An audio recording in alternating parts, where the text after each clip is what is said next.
സാധാരണ നാടല്ല ദാസ. നമുക്ക് എങ്ങനെയെങ്കിലും രക്ഷപ്പെടണം മോനെ.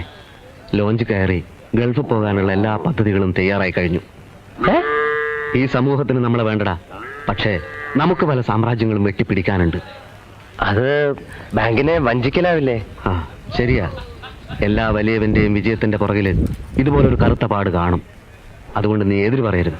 വിജയ, അത് നീ വരുന്നോ ഇല്ലയോ, നമ്മളെ രണ്ടുപേരെയും ലോഞ്ച് കടത്താമെന്ന് ഗഫൂർ കേറ്റ് കഴിഞ്ഞിരിക്കുക. ഏത് ഗഫൂർക്ക? അന്നത്തെ കാലത്ത് ഇന്നത്തെ പോലെ തിരുവനന്തപുരത്തുനിന്ന് വിമാനമൊന്നുമില്ലല്ലോ. ആയിരക്കണക്കിന് ആളുകൾ തോണിയിലും നീന്തിയിട്ടും മഞ്ചിയിലും ഒക്കെ തന്നെയാണ് ഗൾഫിലെത്തിയത്. 20,000 ഉറുപ്പ്യ അല്ലാണ്ട് ഒരു വിസ കിട്ടുമെന്ന് അത് തന്നെ മഹാ തട്ടിപ്പാണ്. പണ്ടത്തെ പഹന്മാർക്കുള്ള മനോധൈര്യം ഇന്നുള്ള പഹന്മാർക്ക് ഇല്ലാന്ന് കൂട്ടിക്കോളി. ഞങ്ങൾക്ക് രണ്ടുപേർക്കും മനോധൈര്യം അങ്ങനെ ഇല്ല.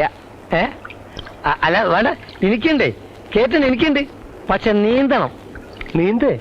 ആ, കടലിൽ നീന്തണം. അപ്പൊ ഈ ലോഞ്ച് കരയ്ക്കടുക്കില്ലേ? അടുക്കും, പക്ഷെ ഫുള്ളായിട്ട് അടുപ്പിക്കാൻ പറ്റുമല്ലോ. കാലിഫോർണിയയിലേക്ക് ചരക്ക് കയറ്റാൻ പോണ ഒരുവാണ്. എവിടേക്ക്? കാലിഫോർണിയയിലേക്ക്. നിങ്ങൾക്ക് രണ്ടാക്കും വേണ്ടി വേണമെങ്കിൽ നമ്മളത് ദുബായ് കടപ്പുറം വഴി തിരിച്ചുവിടാം. പിന്നെ കഷ്ടൊരു ഫർലോങ് നീന്തണം. അറബി പോലീസിന്റെ കണ്ണിൽപ്പെട്ടാൽ?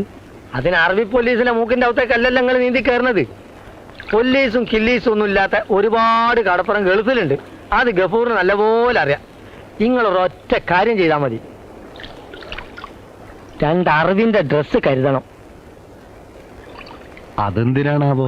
കര പറ്റിയാൽ ഉടനെ അറബിക്കുപ്പായ എടുത്തിട്ടോളി. അറബിക്കുപ്പായക്കാരൻ ഏത് പോലീസാണ് പിടിക്കുക? അതെ. പിന്നെ അത്യാവശ്യം ചില അറബി വാക്കുകൾ ഞാൻ ഇപ്പൊ പഠിപ്പിച്ചു തരാം. ഒന്നുമില്ല. അസ്സലാമു അസ്സലാമു അസ്സലാമു അലൈക്കും അലൈക്കും വഅലൈക്കും വഅലൈക്കും മുസ്സലാം ഉസ്സലാം മതി. പിന്നെ 7-ാം തീയതി ഉരു പുറപ്പെടുന്നതാണ്. പൈസയും കൊണ്ട് പോന്നോളി. അല്ല ഗഫൂർക്ക,